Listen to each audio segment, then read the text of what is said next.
Alors, bonjour chers amis, salutations à tous ceux qui vont suivre cette vidéo. Cette vidéo que je vais faire sur la différence, sur les cages des lapins. Donc le sujet d'aujourd'hui, les cages des lapins est le sujet d'aujourd'hui.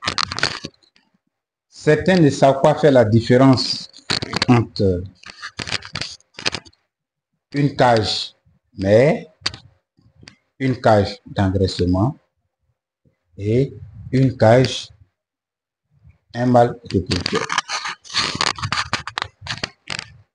Je le dis par expérience. Par expérience, certaines personnes se trompent en faisant le choix de ces cages-là. Et aujourd'hui, le sujet va tourner autour de cette préoccupation de certains éleveurs, cette préoccupation de certains qui veulent investir dans ce domaine-là. D'accord? Comment faire la différence entre une cage d'un mâle, une cage d'une femelle et une cage d'engraissement? Il n'y a pas seulement les dimensions, même si les dimensions sont les mêmes, parce que les commerçants, les vendeurs de cages, ils veulent gagner. Donc, ils ne feront pas des cages plus grandes que certaines. D'accord? Si toi-même tu confectionnes tes cages, tu pourras peut-être te donner les dimensions que toi tu veux. D'accord? Que tu voudras. D'accord? Mais pour les vendeurs de cages, les confectionneurs de cages, ce sont les mêmes dimensions. Du 50, du 45. D'accord? Du 50 sur du 45. Hauteur 45. Voilà les dimensions générales. Maintenant, avec tous ces cages qui ont les mêmes dimensions, comment faire la différence entre une cage d'une femelle, entre la cage et la cage du mâle et la cage des latéraux en salle de sévrage ou bien en salle d'engraissement? Certains ne prêtent pas trop attention à cela et ça les amène après avoir acheté les cages, à transformer la cage en cage mère ou bien en cage d'engraissement ou bien en cage de sévrage. Ce qui implique des dépenses plus. C'est-à-dire vous allez encore dépenser, ou vous avez acheté des cages croyant que les cages sont déjà conformes à ta demande. C'est-à-dire des cages des reproductrices, des cages des mâles reproducteurs, des cages des lapins en salle d'engraissement ou bien des cages pour les lapins qu'on appelle au sévrage. Voilà la différence. C'est que la cage mère, c'est une cage qui a plusieurs, tu dois te doter de plusieurs abreuvoirs, que ce soit automatique, que ce soit manuel. Il faut qu'il y ait 2 à 3 abreuvoirs, 2 à 3 mangeoires. Pourquoi? La femelle, après sa mise bas, sera avec ses latéraux, ses descendants. Et ceux-là, quand on met la nourriture, ils ne se mettent pas en rang pour venir manger. Quand ils veulent boire, ils ne se mettent pas en rang pour que chacun passe à son tour. Non, non, non. Ils se groupent sur la nourriture qu'on vient de servir.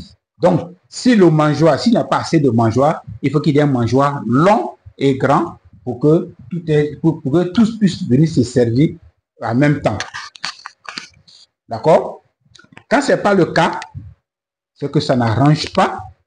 Ça n'arrange pas la mère, ça n'arrange pas le technicien, parce que les lapins ils vont se bagarrer, d'accord, pour une raison de place. Voilà, c'est le plus fort qui va aller manger et certains vont maigrir. D'autres même arrivent, après avoir fini de manger, de se rationner, ils vont même se coucher même dans le mangeoire. Et comme c'est lui qui est fort, qui va venir le déranger? Donc, voilà quels sont les éléments qui doivent avoir, qu'on appelle la cage, mais la cage doit être dotée de plusieurs abreuvoirs, que ce soit automatique, que ce soit manuel. Il faut qu'il y ait plusieurs abreuvoirs, plusieurs mangeoires. La cage, qu'on appelle du mâle. La cage du mâle, c'est juste un seul mangeoire, un abreuvoir. Vous voyez? Donc, si vous achetez une cage et qu'on vous dit ça, c'est la cage mère, dites-toi que la cage mère doit avoir au minimum 2 abreuvoirs, 3 abreuvoirs. Au minimum 2 ou 3. Ça, c'est le minimum. 2 mangeoires. Ça, c'est le minimum. Mais quand il y a seulement qu'un mangeoire, un abreuvoir et qu'il dit c'est la cage mère, je te dis que c'est faux. C'est pas vrai. Dans ce cas-là, vous lui demandez de mettre le nombre qu'il faut sur la cage, dans la cage de qu'on appelle la mère, pour que ses descendants puissent se nourrir, bien s'abreuver sans problème, sans toutefois se bagarrer. D'accord? Voilà, d'autres font l'erreur d'acheter ces cages-là et après, ils se rendent compte que on leur dit maintenant que ce n'est pas, moi je leur dis que ce n'est pas des cages, mais pour ces raisons que je viens de citer. Donc, qu'on appelle la cage, qu'on appelle du reproducteur, il n'y a pas de souci. Un mangeoire, un abreuvoir, ça passe.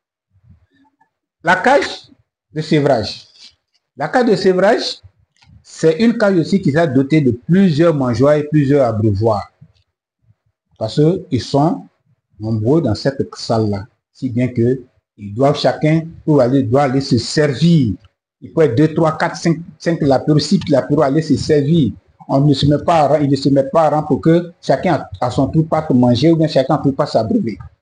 D'accord? Donc, cette salle va être dotée de plusieurs mangeoires et plusieurs abreuvoirs. C'est pareil pour la salle, qu'on appelle la salle d'engraissement. D'accord? Donc, ne dites pas seulement que, quand vous dites pas seulement que, comme celle-là un peu plus grande, c'est que c'est la salle qu'on appelle mais, ou bien c'est la salle d'engraissement, ou bien c'est la salle de choses qu'on appelle de sévrage. Ce sont les éléments et les accessoires qui accompagnent ces cages-là qui vous disent que ces cages-là sont des cages, ce sont des cages mères, ce sont des cages de sévrage ou bien des cages de lapin en salle d'engraissement. D'accord? J'espère que ce que je viens de dire vous sera utile et que vous allez partager cette vidéo à pas mal de personnes pour que ça puisse servir à plusieurs personnes. Ne la conservez pas cette vidéo, partagez-la parce que d'autres personnes ont besoin de ces informations afin qu'elles puissent mener à bien leur projet. Moi, c'est DGA. D'ici là, portez-vous bien.